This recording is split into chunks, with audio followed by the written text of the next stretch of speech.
So, dito, nagtatanong, what if daw walang ITR? So, when I applied, and this was like more than a year ago, before kasi hindi talaga sila naghahanap ng ITR. Pero I guess, now, medyo mas humihigpit sila or naging strict sila when it comes to requirements.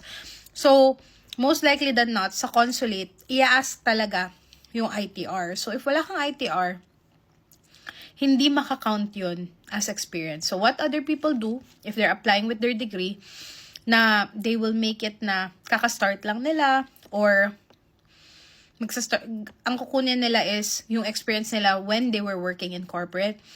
And then, updated yung ITR nila just recently na nag-move sila to freelancing. So, that's what other people are doing. That's a good, parang strategy, to be honest, if wala kang ITR.